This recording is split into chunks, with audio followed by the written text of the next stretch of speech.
So before we start live streaming, just to let you know, we've got a photographer. As you may notice, quite a lot of photographers. The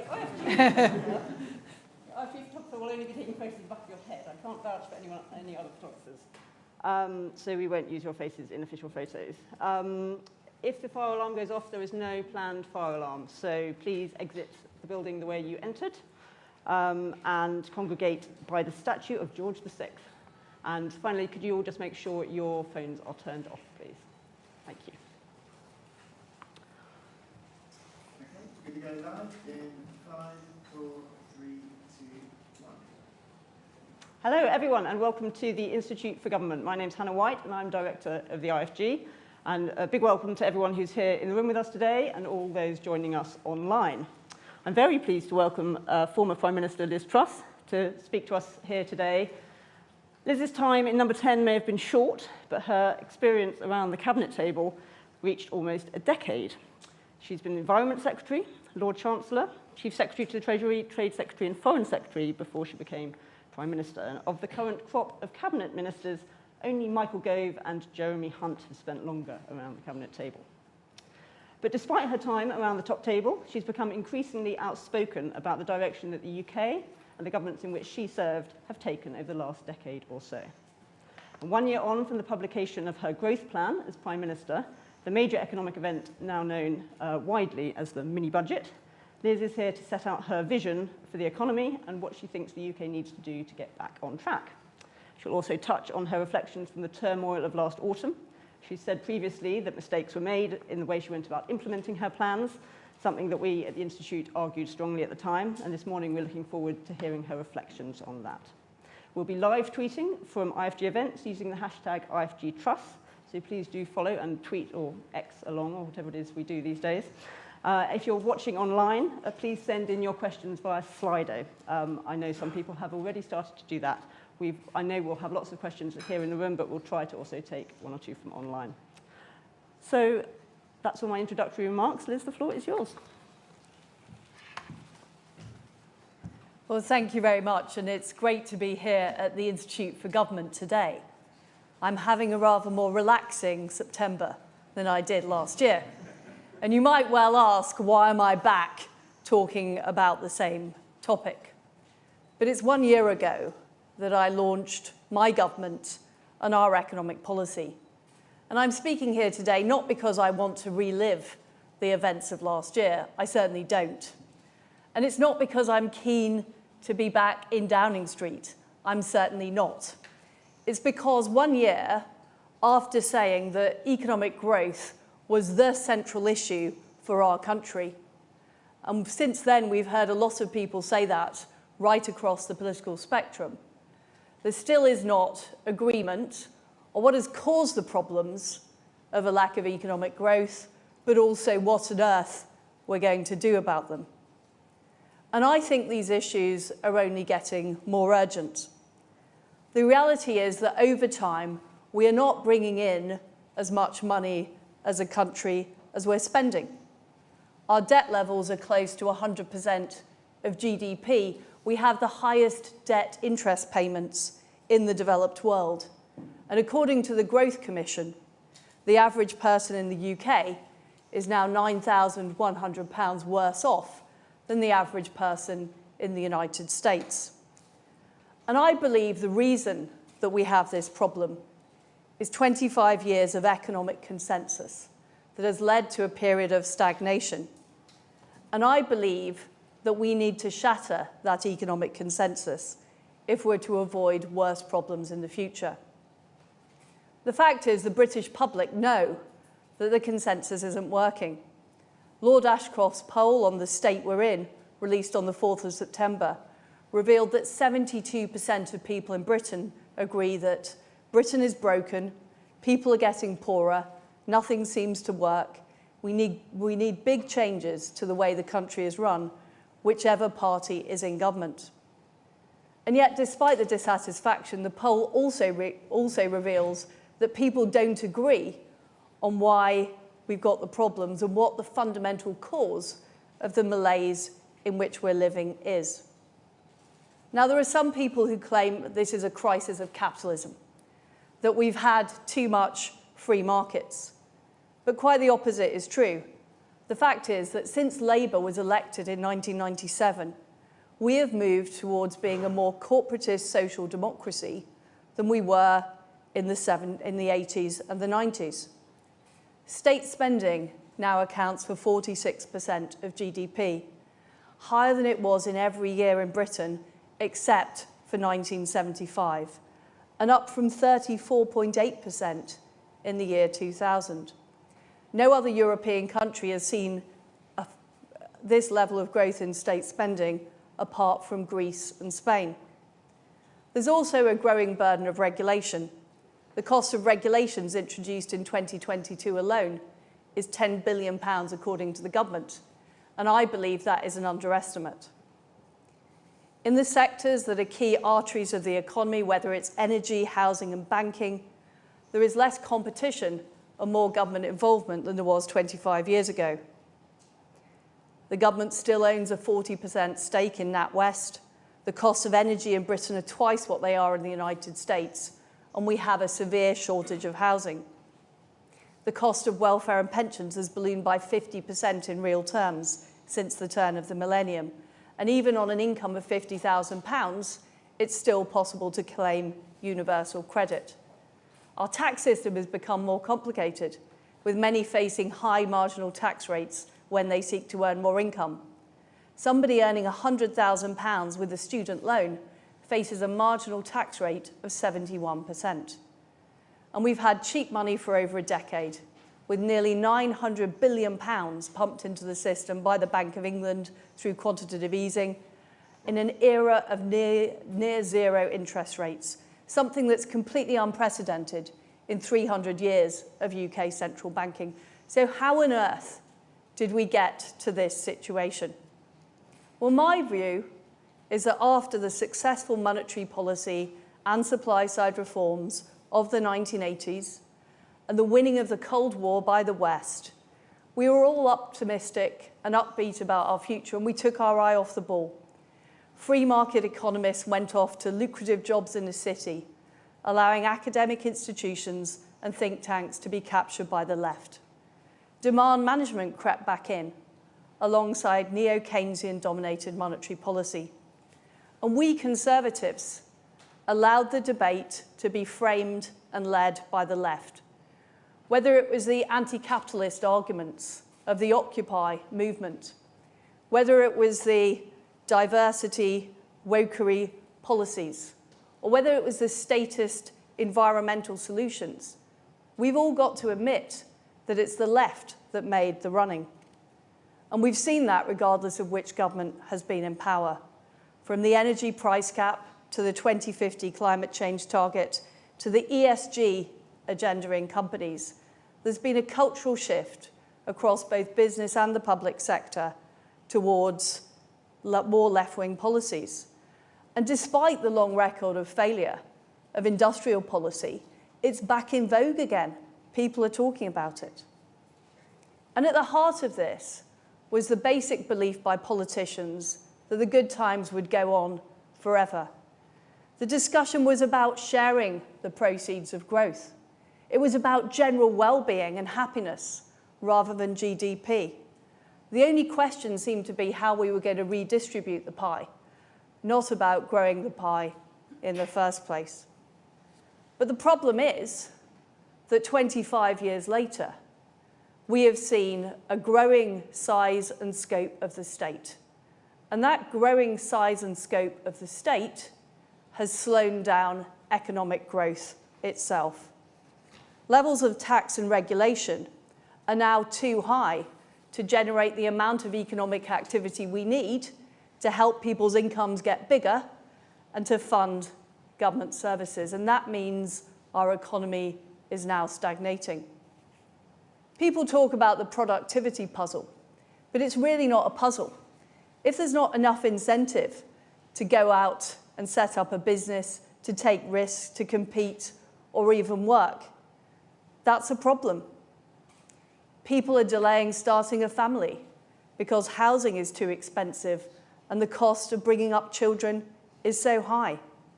Public sector productivity is woeful. and millionaires are voting with their feet. The UK is third after Russia and China for the departure of high net worth individuals. And despite all of the evidence that these incentives have a major impact, there's been a fatalistic consensus that these levels of growth in Britain are inevitable. And the economic models of the Treasury and the OBR reflect that. They're overly static and short-termist. They underestimate the effect that tax and regulation have on people's behaviour, and they tend to focus on 1 or 2 or at most 5 years of the effects of policy. I call this approach abacus economics. The failure to factor in the dynamic effects of policy stores up risks and problems for the future. So what we see is parts of the country that need investment don't get it because the emphasis is on saving time or money now rather than creating the conditions for growth in the future. We see energy projects being cancelled because the costings are based on yesterday's energy prices, not on future energy security. And the Treasury is always allergic to giving up its levers of control. So it objects to more local decision-making and more low tax zones. This pattern of high spending, high tax, and high regulation and low growth isn't just taking place in the United Kingdom. It's taking place across Western Europe and across the United States, particularly the coastal states. And when we look at the counterexamples of high growth in places like Poland, the Baltic states, or Florida and Texas, they're largely places with low regulation and low taxes. In Poland, corporation tax is 19%, and income taxes are extremely flat. And yet, despite all this evidence, the global left want to double down on this strategy of statism. In fact, they appear to be meeting at the moment in Canada. That is what Bidenomics is. It's about injecting more top-down subsidies, increasing debt, and trying to reduce competition by levelling up taxes across the West. More regulation through the Environment Protection Agency, amongst others. And to fund this, federal spending is at 40% more than pre-COVID levels, and it's set to go up even more this year. Soon, the United States will be spending more money financing its debt than it spends on its entire defence budget. And Wall Street has just clocked onto this. Just recently, they downgraded US debt, which is meant to be the safest in the world. And despite the fact that it's very clear that the West can't go on borrowing forever, the Labour Party have said that they want to copy and paste Biden's policies onto the UK statute book. They're calling their version of Biden's policies the Green Prosperity Plan. It's not a green prosperity plan, it's a green degrowth plan, and it's just a new name for the failed subsidies and high taxes of the past. Real economic security would mean incentives so oil and gas producers want to come to the North Sea, and so people want to invest in the United Kingdom. And above all, real security means controlling public spending. Now, last autumn, I sought to take on this consensus and try and get the British economy on a better trajectory through a three-pronged approach of targeted tax freezes and reductions, supply-side reform, and holding down public spending. It was clear that interest rates were going to go up, and they would go up further. We'd had artificially low rates for too long, and they were rising across the world. Therefore, in order to dampen inflation and stave off a recession, the only tool we had at our disposal was doing all we could to fix the supply side of the economy and increase our productive capacity. As far as I was concerned, this was an urgent task, and the growth plan, which subsequently became known as the mini-budget, sought to do this through targeted tax cuts, supply-side reform, and spending restraint. I felt we needed to reform our tax system with measures to make it more business-friendly and to make the UK a more attractive place to invest. We needed to reverse the impending hike in corporation tax. We needed to cut the top rate of income tax to show that Britain was open for talent. Reforming IR35 would cut red tape for small businesses, and a return to VAT-free shopping would make our cities more attractive. Independent calculations suggested that cutting the higher rate of income tax and the tourist tax would have increased rather than decreased revenues within 5 years. Those are calculations by the CEBR. So when people describe my policies as unfunded tax cuts, that is not an accurate description. In fact, quite the opposite of being unfunded, these tax cuts could have increased funding for our public services. The CEBR also say that the cost of freezing corporation tax was much less than the Treasury suggested. Their costing of the measures was 25 billion over 5 years, not 45 billion. And regrettably, the static models used by the OBR failed to acknowledge this. The second part of the plan was supply-side reform, with some of the biggest constraints to growth in the UK economy being in energy, housing, and the labour market. On energy, there was a risk of household bills going up to £6,000 due to decades of short-termist energy policy that had failed to ensure our security. That's why we introduced the energy price guarantee, while we work to open up fracking and the North Sea to make the UK energy independent again, including by abolishing the windfall tax. Again, due to static costing, the cost of this was vastly overestimated. It will actually cost £27 billion, less than half the £55 billion forecast by the OBR in the autumn of 2022. On planning, we instituted Canary Wharf-style investment zones with planning freedoms and tax breaks for a decade that would help drive new jobs and opportunities in left-behind areas. And we sought to make property ownership a reality for young people again by reducing costs on developing that get passed on to renters and buyers, whether it be through planning reform, reduced regulation, or speeding up planning decision. We also wanted to cut red tape on childcare to make it more affordable for families. The third part of the plan was about public spending restraint. Now, we were deliberately careful about discussing public spending, given the very difficult politics of it. And what I tried to do as Prime Minister was navigate between the economic reality and what realistically we could get support for in Parliament.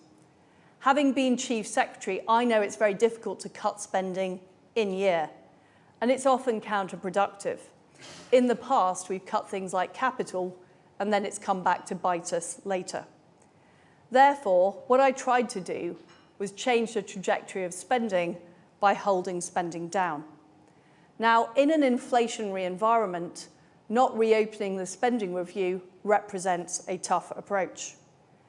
I also wanted, as was widely publicised at the time, to increase welfare benefits by wages, not prices. These two measures would have meant that compared to what we are spending now, we would have saved £35.5 billion over 2 years, £18.4 billion in 2023-24 and £17 billion in 24-25. But even these modest savings did not command the support of the Conservative Parliamentary Party. And it's a very serious issue for us who want to see smaller government that currently making significant changes to spending simply doesn't have enough political support. So those were the three key parts of the plan: targeted tax reductions, supply-side reform, and public spending restraint. And of course, the growth plan was a starting point, a signal of direction. Further changes were needed, given the scale of the challenge we face. CEBR analysis at the time suggests that if those policies had been kept in place, GDP growth would be 2% higher than otherwise by 2030, and investment would have been up 10% and could have been even stronger. These impacts were even greater in the long term. The 20-year GDP impact is normally 3 to 4 times bigger. And I think we can see from the evidence on the ground the impact the policies would have had. Investment would not have faltered in the North Sea were it not for the windfall tax. We would have got moving on fracking, and lower energy bills would be on the horizon. A more competitive rate of corporation tax would have persuaded the likes of AstraZeneca to locate in the UK. And there would have been more duty-free shoppers and a boom in the number of self-employed. The policies were welcomed by business groups, and voters like them as well. And since last year, virtually all of the policies in the mini-budget have been called for. 38 councils want to proceed with full-fat investment zones. City firms are demanding more freedom to invest. Companies have called for lower corporation tax. There's an entire campaign in the Daily Mail for tax-free shopping. And the self-employed want IR35 reforms. So why didn't it happen? Why didn't these policies, which people wanted and would have resulted in economic growth, not happen? Well, the reality is it was the reaction. So although I did get rid of the health and social care levy, a new tax which would have no doubt expanded over time, unfortunately, most of the policies weren't implemented. And they weren't implemented because there was a reaction from the political and economic establishment which fed into the markets that were already destabilised by the Bank of England's slowness to hike interest rates and the failure to regulate LDIs. And I was effectively forced into a policy reversal under threat of a UK meltdown. Now, some people say we were in too much of a rush. And it's certainly true that I didn't just try to fatten the pig on market day. I tried to rear the pig, fatten the pig, and slaughter the pig on market day. I confess to that. But the reason we were in a rush is because voters had voted for change. They voted for change in 2016, and they voted for change again in 2019. And I wanted to deliver that change, and I knew we had limited time. I knew with the level of resistance and the lack of preparation that things weren't going to be perfect. However, given the situation the UK was in, it was important to take action and not to do nothing, because I went into politics to get things done, not to do public relations. And to all the people who said that if we'd spent more time rolling the pitch, or we'd done things in a different way, or we'd delayed things, we would have been able to deliver our programme, I asked them to look at what has happened since. By October the 7th, the OBR were already leaking their calculations that there was a £70 billion hole in the budget. These numbers, of course, subsequently proved wrong, but the leak would have made delivery of the corporation tax freeze untenable. And since last year, no major supply-side reforms or tax cuts have been allowed to happen, whether it's on financial services, childcare, planning, or on the environment. In fact, 150 Conservative MPs have written to the Prime Minister saying there should be no change in net zero legislation. So although there's no doubt that the communication could have been better and the operation better honed, I think we all have to acknowledge in the room that this wasn't just a process problem.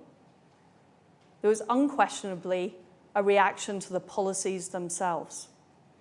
And the fact is that supply-side economics and a belief that the size of the state needs to be reduced are ideas that no longer command widespread support and understanding. The anti-growth coalition is now a powerful force, comprising the economic and political elite, corporatists, part of the media, and even a section of the Conservative Parliamentary Party. The policies I advocate simply are not fashionable on the London dinner party circuit. In fact, what is interesting is when you look at the polling evidence, the people who want change and support these policies are less likely to be comfortably off in London and the South East. The Lord Ashcroft poll shows very clearly those who want to see lower taxes and smaller government and who are tougher on welfare tend to live in less affluent areas. Many of those are people who started voting Conservative in 2019. And in addition to that, there are some of the policies I advocate that just don't have very much public support at all, such as cutting the top tax rate, building more homes, getting rid of process when building infrastructure projects. But frankly, we need to find a way of doing these things. Otherwise, we're not going to get the prosperity and the opportunity that people want. And we can see the policies I advocate working right now in places like Texas, Florida, and the Czech Republic. Even Germany is now cutting corporate taxes and reducing regulation. If the situation was urgent last year, it's even more urgent now. The UK is in a serious and precarious position, and there is a real risk of a downward spiral. The national debt was $525 billion in 2005. By 2022, it had quadrupled to $2.5 trillion, and it's set to drop $3 trillion within 3 to 4 years. I believe we can get out of this, but the only way to get out of the debt spiral is to get a grip on public spending while implementing policies to grow the economy. I urge the government to be bold and to set out a clear vision of how the UK can get to sustained 3% annual growth within a decade. This should set out a clear 10-year trajectory for reducing the size of the state as a proportion of our economy through a combination of growth and spending control. We should aim to get that ratio we achieved at the turn of the millennium, before Blair and Brown turned on the spending tax and excess regulation made us uncompetitive. And we need to give people hope that things can get better. We need to spell out what 3% growth would mean in terms of improved standard of living and opportunities for an average family. A new car, a holiday abroad, more support for your children. And ministers need to go out and explain the why as well as the how. We need to make the case for free market economics and admit the state has got too big, partly as a result of excess spending during COVID. We need to show an enterprise economy is good for everyone. Conservatives can't just assume people have read Milton Friedman. We need to spell out our philosophy.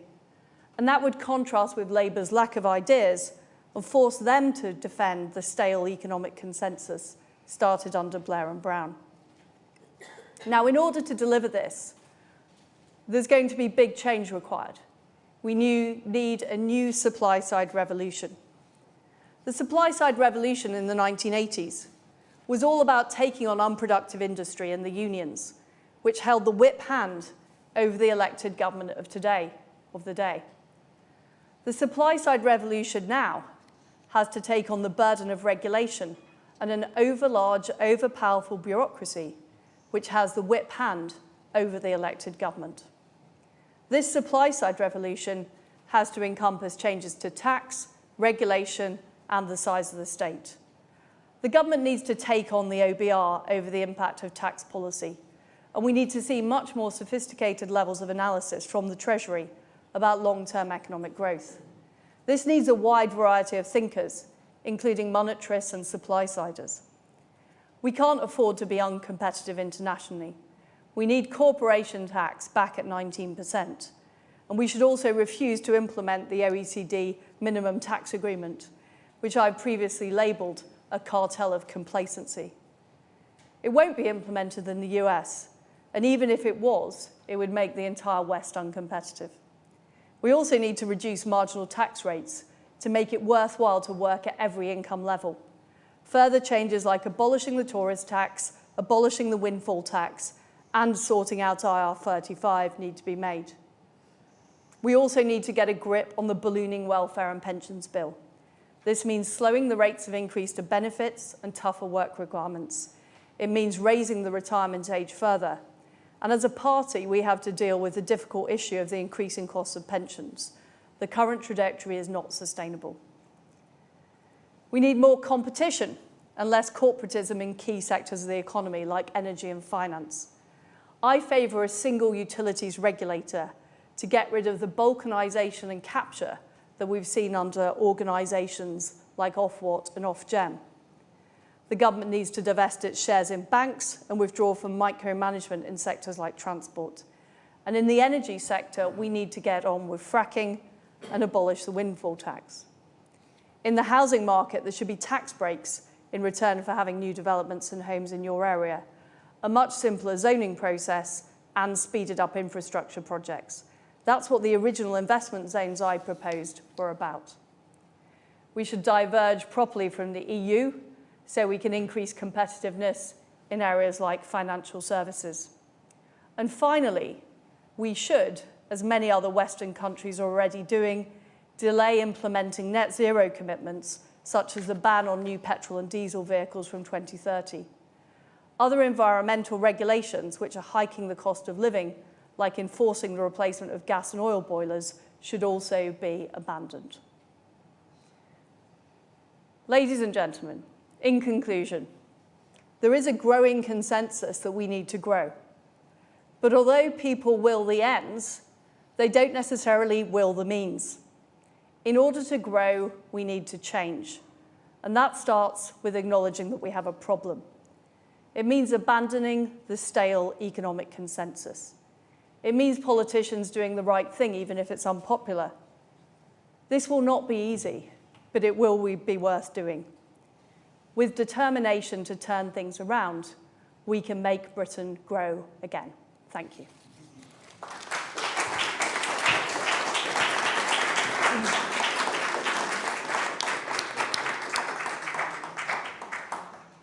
Thank you, Liz. I'm going to put some questions to Liz myself, and then I'll come to the floor. So do have your questions ready, and there's plenty coming in online. Unsurprisingly, I want to use my prerogative as chair to ask you about some core IFG themes. I know that there'll be plenty of economic discussion coming from the audience.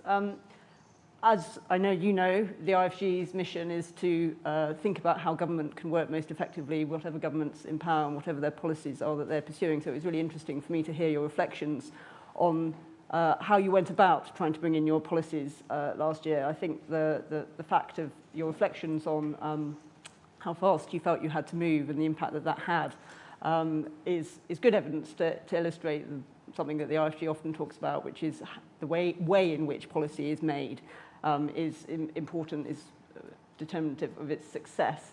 I did want to pick up on one of your economic themes for today, which is what you've said about spending cuts, which was very interesting and fleshed out, really, some of what you've been able to say before in that space. And I had a look at the Ashcroft poll that you cited in your speech, which also said, also found that 3% of people, 3% of 2019 Conservative voters as well, thought that public services had got better over the last 10 years. And Ashcroft himself said, few voters conclude that the answer is for the state to do less. What even less, as a woman in Walsall put it. So even with the government's extra funding, it's on track to enter the next election with most public services performing worse than on the eve of the pandemic. Under your plans, as you've set out that you were planning to bring in today, performance would presumably have been even worse. So what would have been your plan to improve public services? Well, this is what I was getting at when I was talking about the time horizon, that the Treasury in particular look at projects over, and it's a big problem. So, for example, the government spends huge amounts on housing through housing benefit, through MHCLG, subsidising housing, because housing in this country is so expensive. Now, if we had proper reform to the planning system that allowed many more houses to be built, the price of housing goes down, and that saves money in the DWP budget and the MHCLG budget. But that takes time. And with very short-term economic analysis, and also, and I made this point about dynamic analysis, the Treasury stroke OBR is not good at saying, if we did this planning reform, this is how much money it would free up in the economy. It becomes very hard to advocate those policies in the short term. So this is why I'm talking about laying out a 10-year program to say, here are the changes we're going to make to housing and planning so that we can build 1 million homes, next to stations in the London Greenbelt, which is perfectly possible, and therefore this will save us this much money in DWP and this much money in MHCLG. I mean, what the public want is better services and cheaper housing and cheaper childcare and lower energy bills. I don't think most people really care exactly how it's delivered or by whom. What they want is the outcome. And the system that we have at the moment, and I also made this point in the speech, where a lot of power now lies in the hands of officials rather than government ministers. It's become very balkanized. It's just difficult to get those kind of things done that I believe is what the public actually want when they give those types of responses in the Lord Ashcroft survey. But you are right, it was very difficult, given the election timetable, to get those things done ahead of 2024, which is why what I had wanted to do before the election is try and spell out that trajectory, difficult though it was. And given that shortness of time, given I think we've got 7.7 million people on an NHS waiting list, how are you going to persuade people that your reforms were going to make enough of a difference to get them to vote for you by that next election? Look, I think there are very, very serious issues with the NHS and other public services. And I said this during the leadership election campaign last year. Frankly, too much power has been centralised, and we don't allow local GP surgeries, local pharmacies to make enough decisions. So I wanted to push more power down to ground. I don't think the problem in the NHS is lack of money. I think it's the way the system works. But of course, I'm not pretending you can build Rome in a day and we would have sorted out the NHS in 2 years. Obviously, that was not possible. But what I had hoped is to be able to set out a long-term trajectory. I think, by the way, it's inevitable that whatever kind of health system you have, it is going to cost a significant amount of money. I think the real area where savings can be made is actually in the work and pensions budget and on things like housing. By making housing more affordable across Britain, you're going to save a lot of money in the government budget as well. Okay, I'm sure there'll be plenty of questions that people want to dig into on that. I want to move on to the question of institutions, and you've just made the point again about how you feel that there's too much bureaucracy, which is constraining what elected politicians want to do.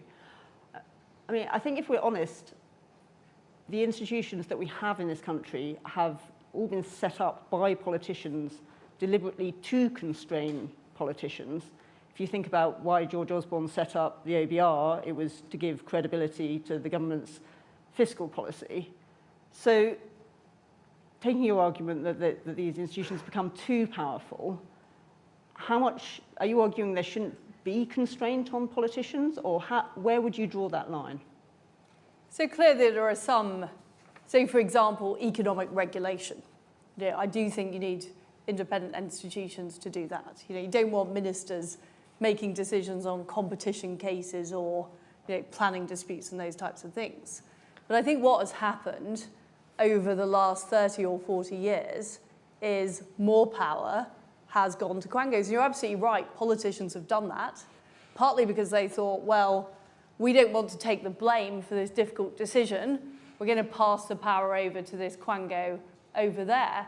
But what actually happens is politicians get the blame anyway.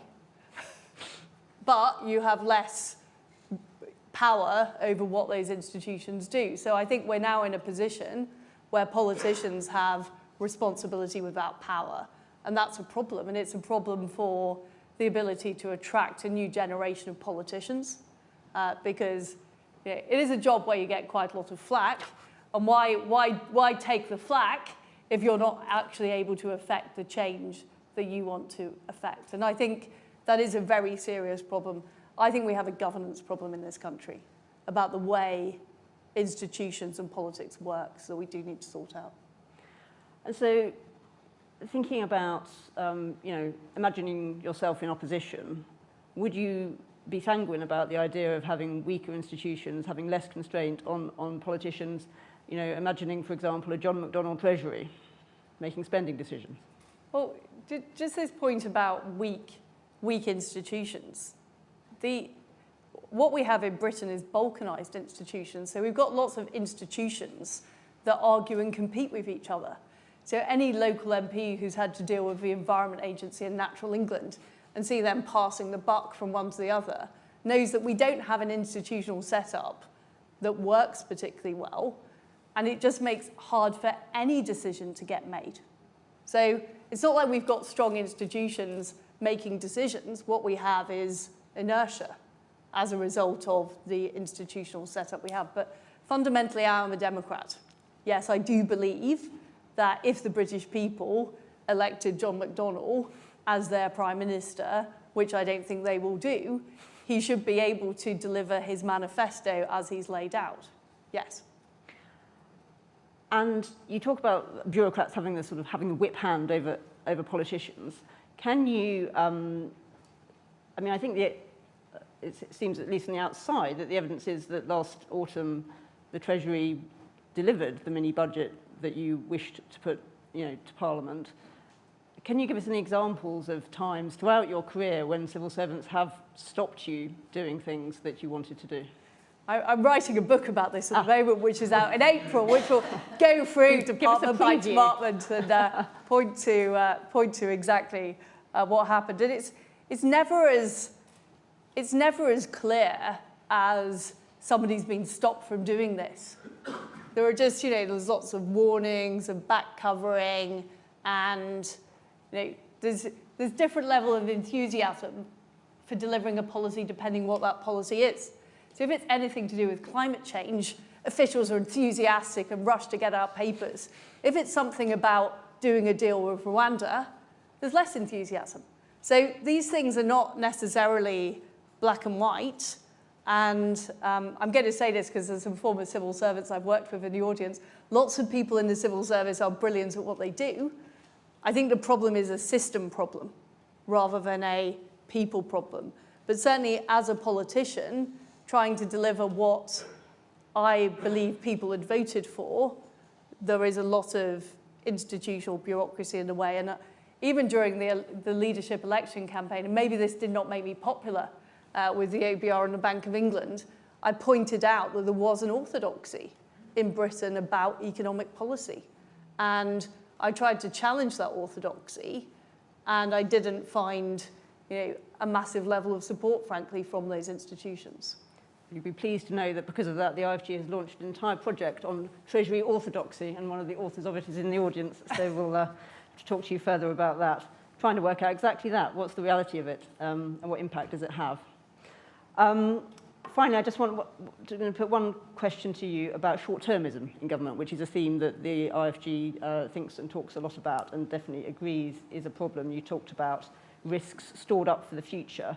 I just wanted very simply to ask how you reconcile that risk with also advocating for stopping green policies, which is an area in which the UK has deliberately put in place institutions to try to help ourselves think long term, but you're arguing to row back on some of that.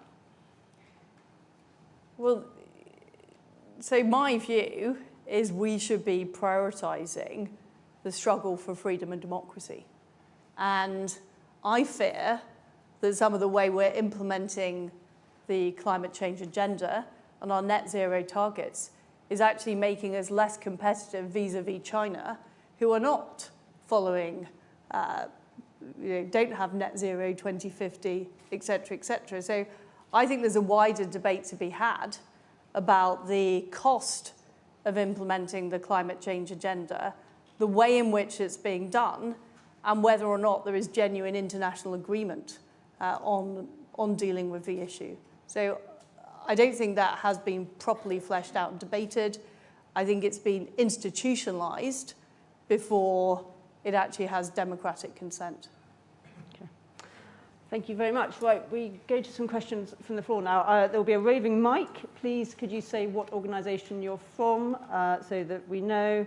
I will try and repeat questions, so please try and make them repeatable.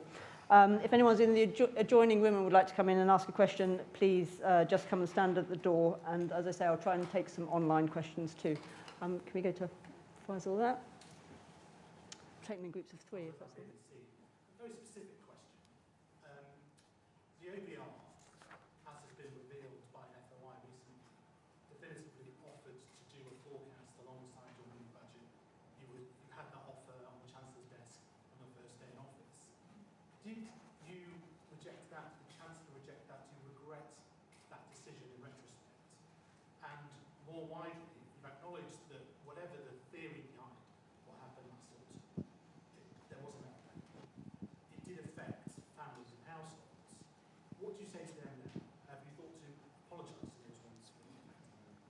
We'll just take another couple of questions, I think, at the same time. Right at the back corner.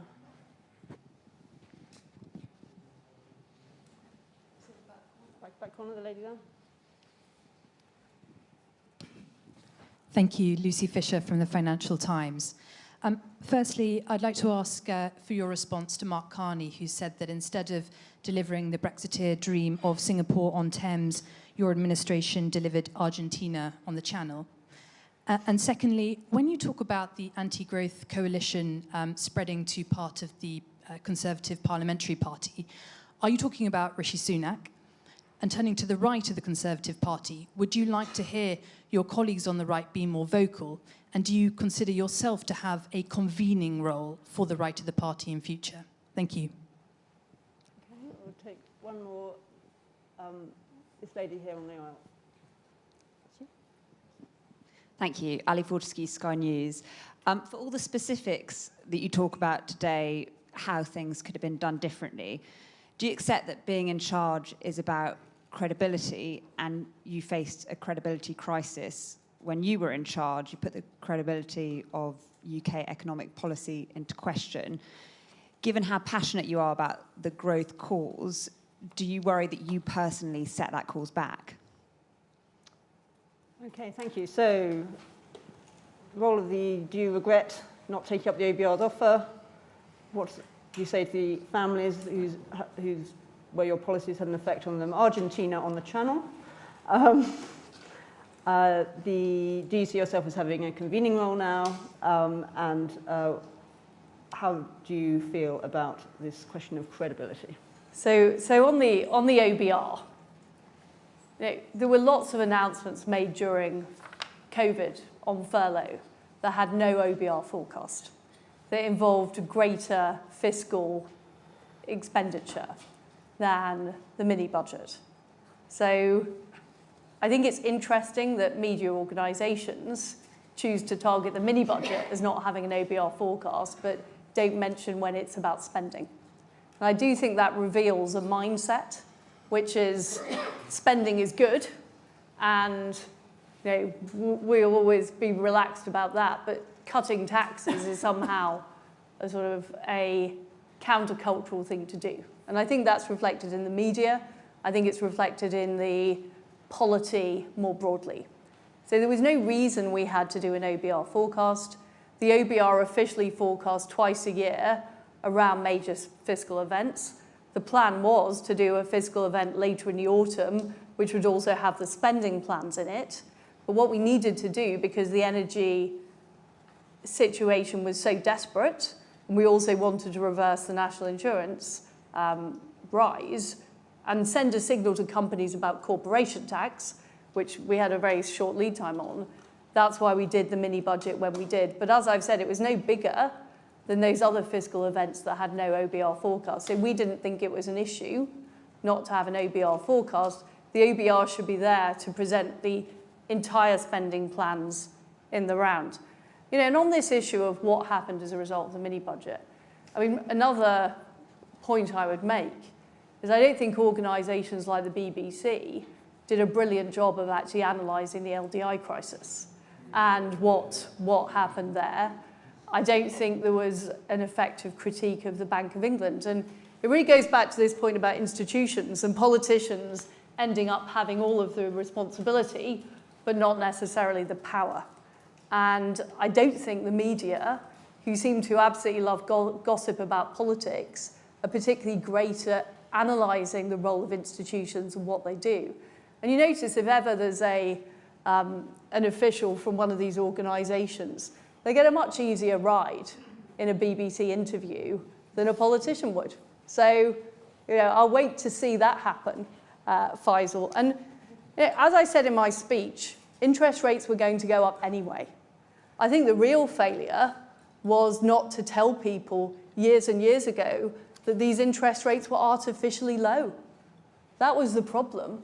We gave people an expectation that cheap money would go on forever, and then when the interest rates went up, there was a problem. But this really leads me nicely on to Mark Carney. And I talked about the 25-year economic consensus. Well, part of that has been the central banks. And I do think they have played an important role in pumping the system full of money, keeping interest rates artificially low, essentially enabling this excessive government spending to take place.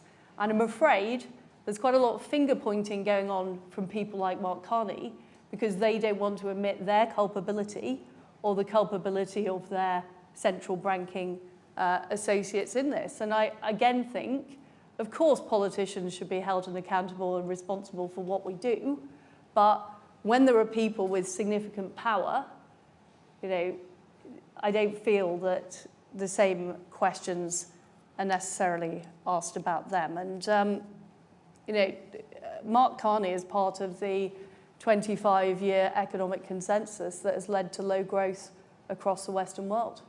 And, no doubt he's defensive about that. On the subject of, it was Lucy's question, wasn't it, about MPs?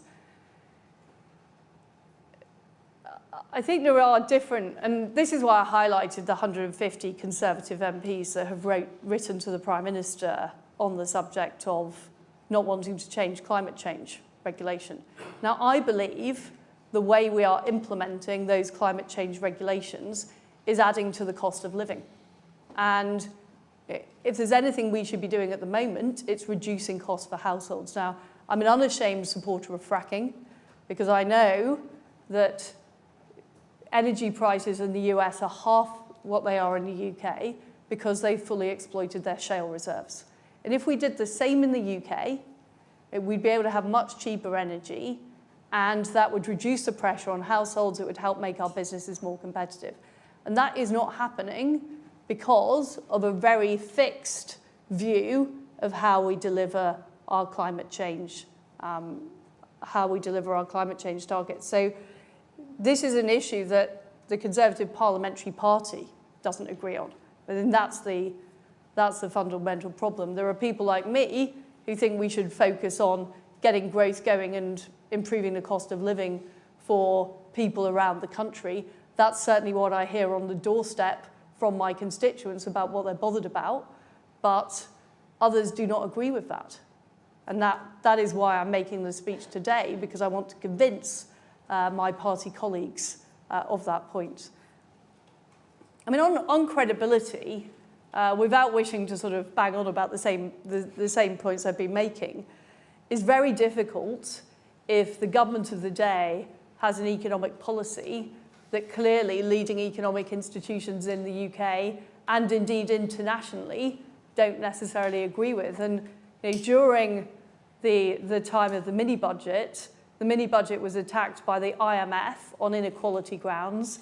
It was attacked by President Biden, and it was also not wholly supported, I think it's fair to say, by various UK institutions. So that is difficult, of course, for international credibility. But I had a choice, and the Chancellor had a choice. We either tried to do something to fix the problem, or we went along with the orthodoxy and did nothing. That was the choice facing us, and I don't regret the choice I made. And if people say, well, you put the case back for free markets, what I think I have been able to do, and I'm going to be saying more about this in my book, which is coming out in April. I think you can already pre-order it. But I'll be saying more about this in my book, is that this has given me a real insight into why it's so difficult for governments to deliver a smaller state or tax cuts. It's not just a problem that there isn't enough political agreement. We actually have real institutional issues with delivering these things. And that is what I'm going to be exploring further. Okay, I'll take another round from the room. Can we go to Kitty on the aisle just here in front of you, the lady there? And then we'll go Kitty Donaldson from Bloomberg. In your speech, you've blamed a host of people for the problems that you encountered in government. Just to go back to Faisal's question, is there no sense of humility or apology you want to make to British people whose mortgage rates have gone up? Secondly, will you do Rishi Sunak a political favour and withdraw your honours resignation list? So just on this point about interest rates and mortgage rates, the point I made earlier, Kitty, is that those rates were going up anyway. I think the political failure was to tell people that the rates have been artificially too low too long. And in fact, the rates have gone higher since the mini-budget than they were during the time of the mini-budget. And this has not been a point that's been reflected by the media at all. I mean, I admit that the communication wasn't as good as I would want it to be. I mean, we were in a fairly unusual situation of a leadership election, a period of a hiatus. Very sadly, the late Queen died, so there were difficult circumstances. But of course, you know, I would have wished things to turn out differently. But what I tend to find in these types of questions I get from the media is people aren't criticising the policy, but I think underlying what everybody who criticise the methodology say is they don't really like the policy. You know, the tax cuts we were introducing were not major tax cuts. You know, they would have made a fairly marginal difference, in fact, to the level of the deficit. But what they were is about showing a new direction for Britain, and that's what I wanted to do. Take another. So the gentleman with the glasses. Yep. Carl Dinnan from ITV News. Whether or not it's entirely fair to say, as the opposition parties do, that you practically single-handedly crashed the economy, it's harder to argue that you didn't trash the Conservative Party's record for economic competence when you look at the polls ever since you were in office. Do you think that by reminding everyone of your policies and what happened, you're being helpful to the Prime Minister? Okay, and we'll go to the gentleman in the row in front. Yeah. Thanks. Andy Bell, 5 News. Isn't it the case that in your broad prescription for what needs to happen next, talking about cutting taxes and restraining benefits, you have to accept that the rich will take home more money and the poor will have less? Are you comfortable if that is really your prescription for growth? Okay. And the gentleman behind with the glasses. Just there, yeah. Hi, Chris Dorrell from City AM. Do you think the Bank of England should be independent? And if not, what methods would you suggest to increase the scrutiny of it? Okay, so we've got 3 there. So the evidence of what you say to what's happened to the polls, and he had a question about whether your policies would lead to increased inequality, and then a question about the Bank of England's independence. I mean, I do want to challenge this phrase, crash the economy. The fact is that since I left office, both mortgage rates and gilt rates have gone higher than they were at the time of the mini-budget. So I just think you are repeating a line to take from the Labour Party when you say that. You know, as for the Conservative polls, I'm a great believer in actually listening to what people are saying. And I go canvassing regularly in my constituency. I hear what people are saying on the doorstep. And what people are frustrated about in Britain is not, you know, the ticker tape on Sky News. What they're frustrated about is costs have gone up and their income hasn't gone up. And that has been the case for some time. And that's why I believe people voted for change, to change the way things worked in this country. And that's why they voted for Boris back in 2019. And I think the issue we've got in the polls is we haven't done enough to deliver that change. So I didn't support getting rid of Boris. And I think it was a mistake by the Conservative Party. If you look at the polls, that had a major effect. But delivering change is what's important to people. When people go to an election, they think, am I better off than I was? Does this party have a plan for the future? That's the basis on what they vote. And I think, look, I'm a great fan of our free press in Britain, so I don't want to sound like I'm just media bashing, but I think the media could do more to analyse the real issues. You know, why is it that people's incomes haven't gone up? Why is it that we have economic stagnation? Why is it that our energy bills are twice what they are in the US? I think that would be helpful rather than reporting everything as a Conservative Party soap opera, which I'm not particularly interested in taking part in answer to Lucy's question. This thing about the character of rich and poor. So take the 45p tax rate. Now, the CEBR analysis shows that over 5 years, we actually bring in money from getting rid of that tax rate. So everybody in Britain is better off by the fact that no one any longer has to pay that 45p tax rate. And I believe that whatever the headlines generated, people vote on the basis of how am me and my family going to do? Do we think the country is going in the right direction? And as Conservatives, we have to be prepared to stand up for that, because on your logic, Andy, we'd have 90% tax rate on the rich because it would be popular. It might be popular, but it's not actually going to deliver the prosperity that we need as a country. On the subject of the Bank of England, I said during the leadership election campaign that what I would like to see is the mandate improved. And it's certainly the case that the Bank of England have not focused enough on the money supply. And that has been an absolutely key issue. But I do think there is a case for looking at the governance across our institutions and making sure it works. Because the fact is, the situation last autumn was the Bank of England governor was in a very, very powerful position with respect to me. Great. Gentleman on the aisle there. Yep.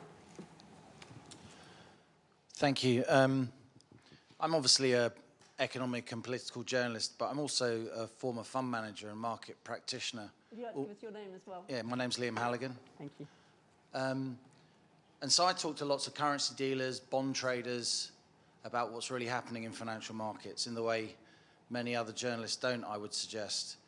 And when I talk to them about what happened a year ago, many of them talk about the Bank of England in a way that isn't reflected in mainstream debate in this country. Not only did the Bank of England not put up interest rates as decisively as many expected just before your mini-budget, therefore putting sterling under pressure, the Bank of England also chose just a few days before your mini-budget to implement some quantitative tightening, putting bonds back into the market, putting gilt markets under pressure.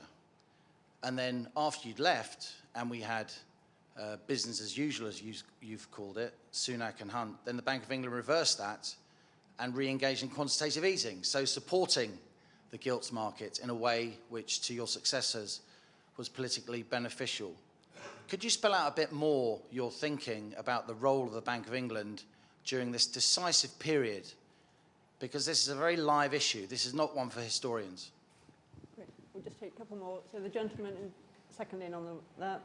Yep. Thank you. Giles Wynne, former Treasury advisor. You've spoken about some of the forces that you believe were against you last year, and you've spoken about some of the things that wouldn't have made a difference, for example, greater patrolling. You also spoke about how communications could have been better. Is there anything that you yourself would do differently if you had that time again? And we'll just go to Gemma.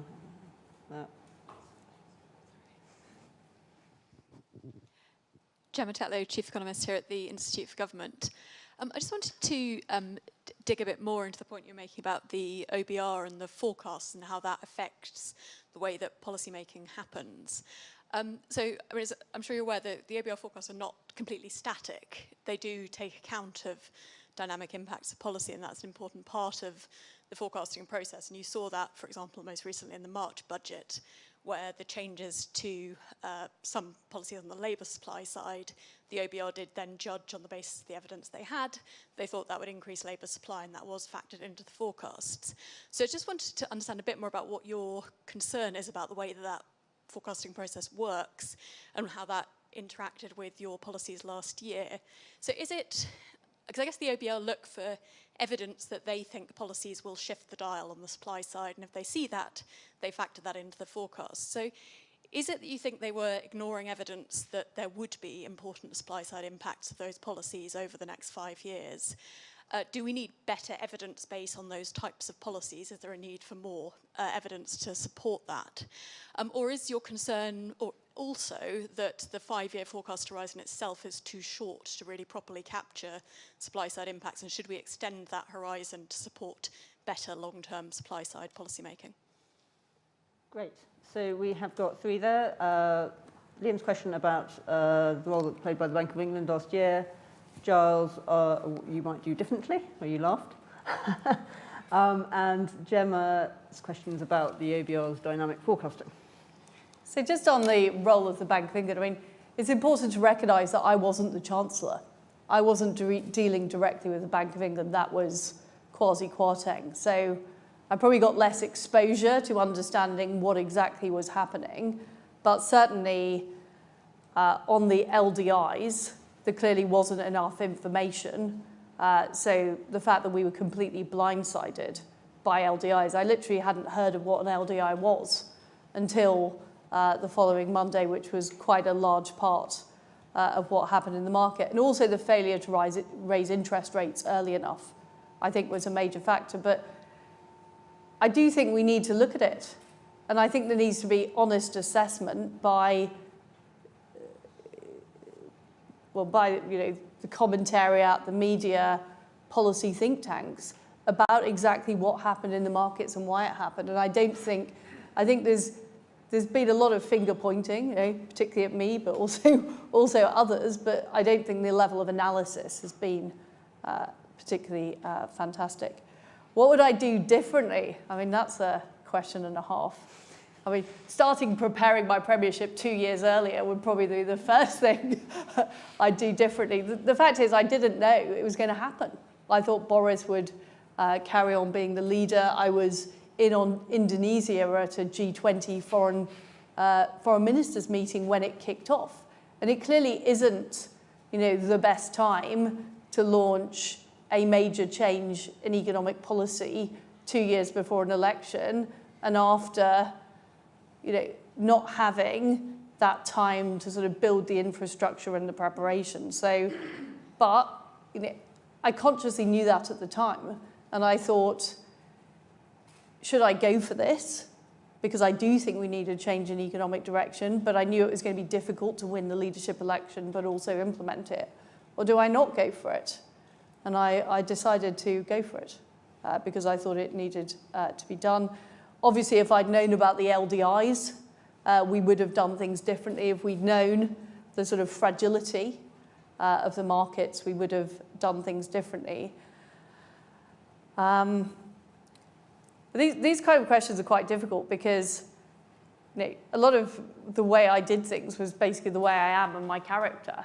And if you're saying, could you be a different person who's maybe slightly more slick on the media and, well, that's just me. That's what I am. So it's more probably about preparation, I think, and be the key thing.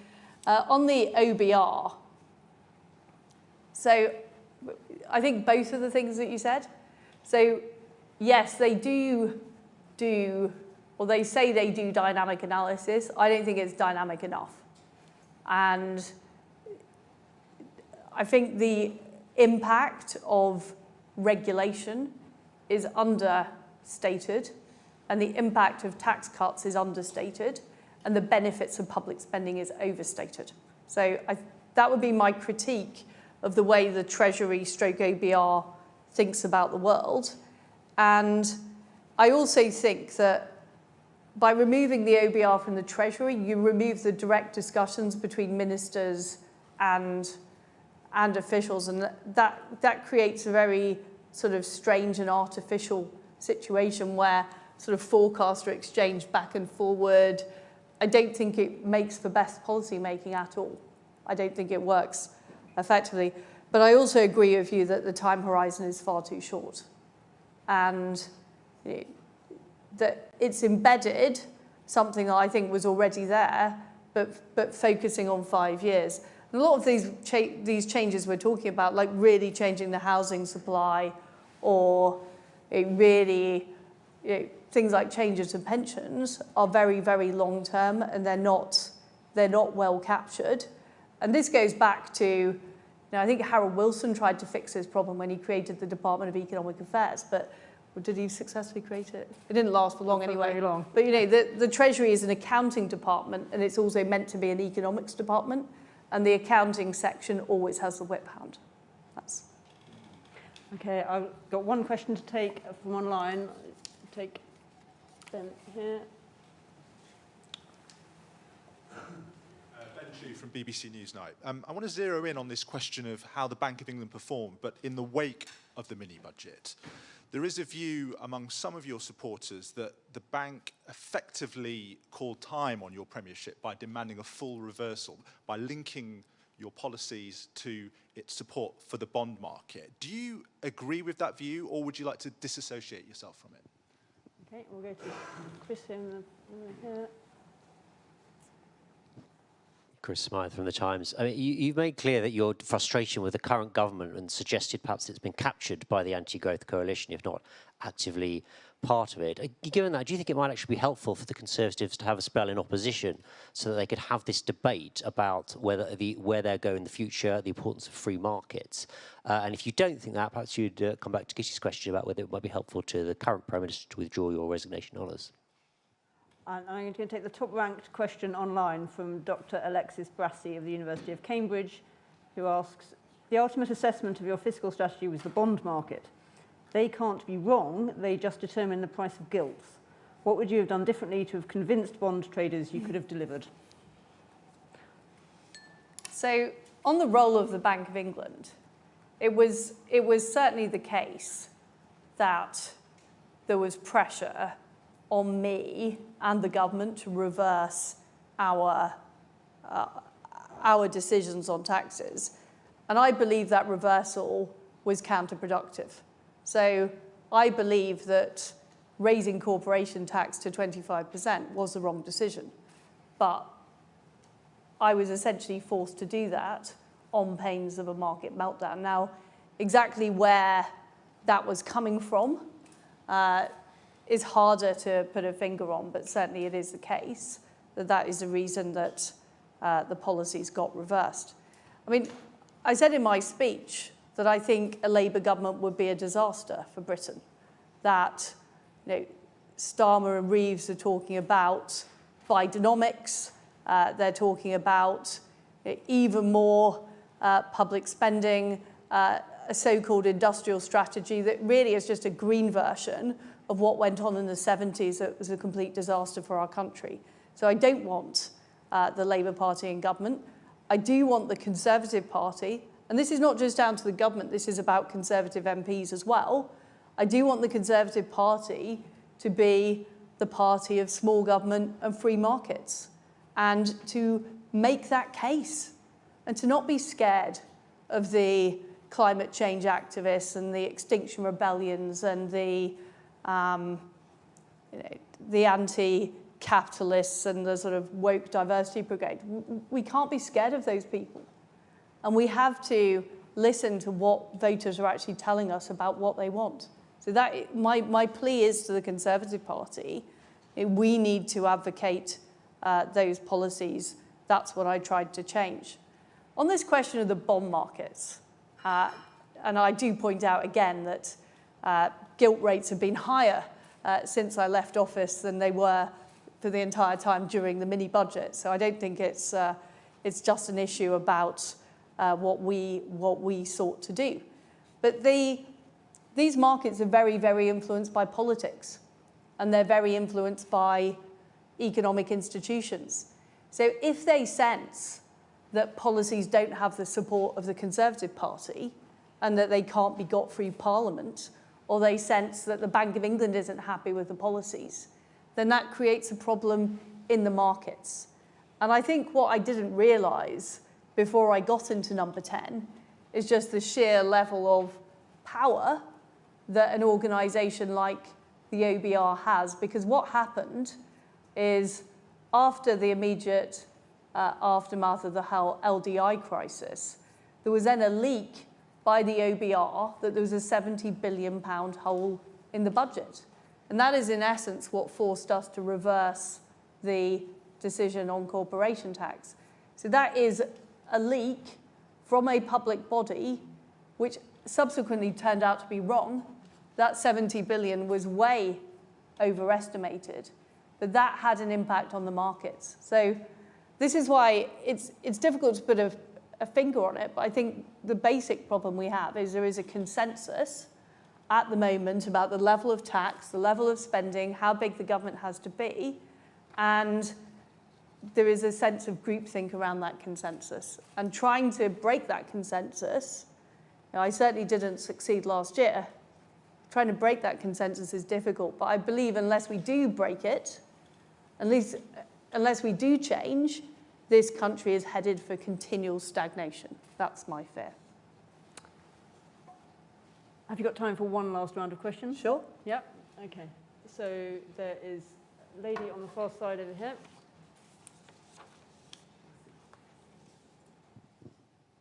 Hello, I'm Sarah Ghazdari, and I'm a prospective candidate for the next general election.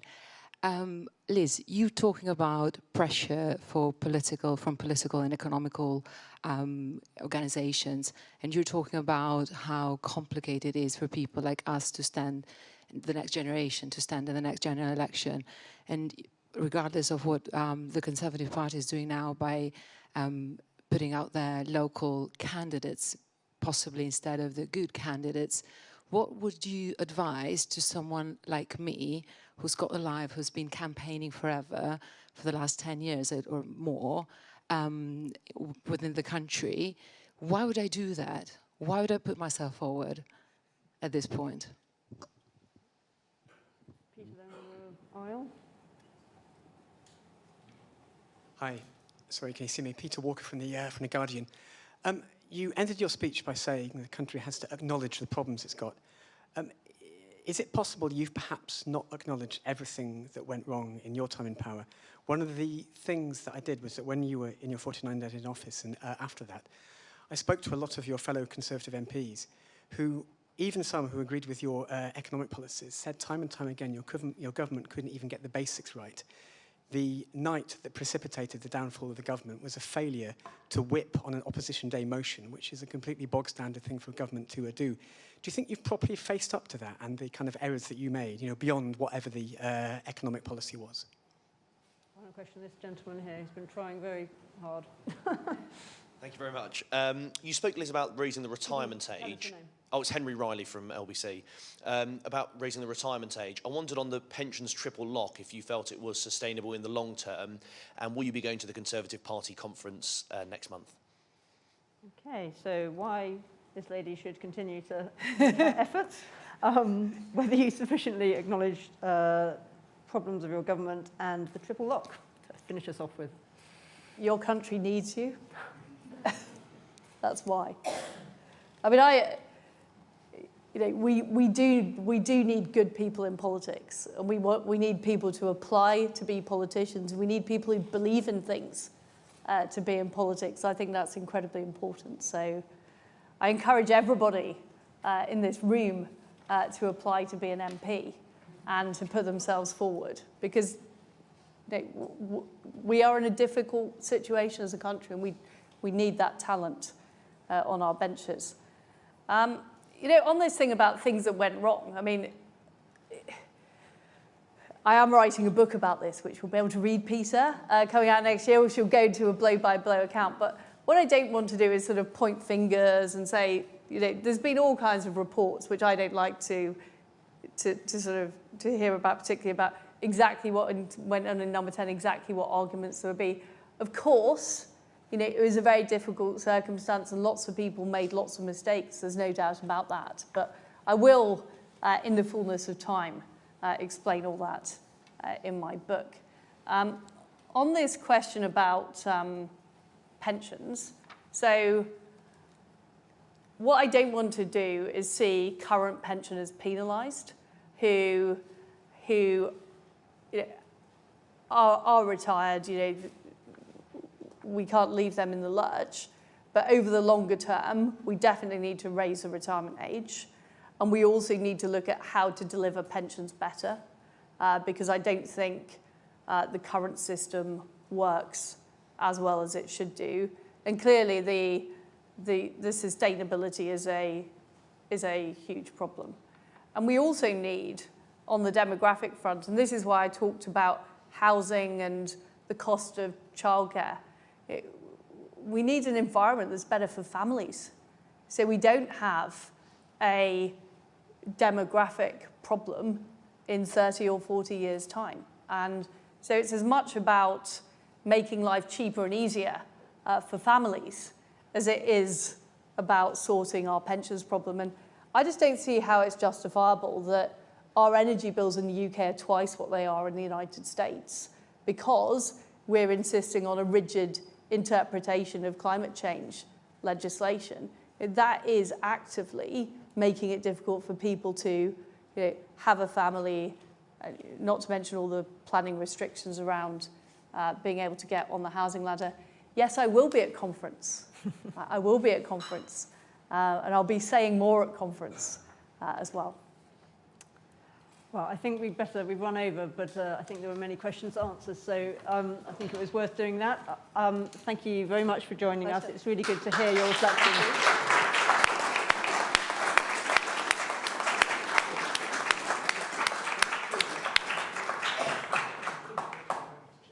Thank you very much, everyone. Thank you.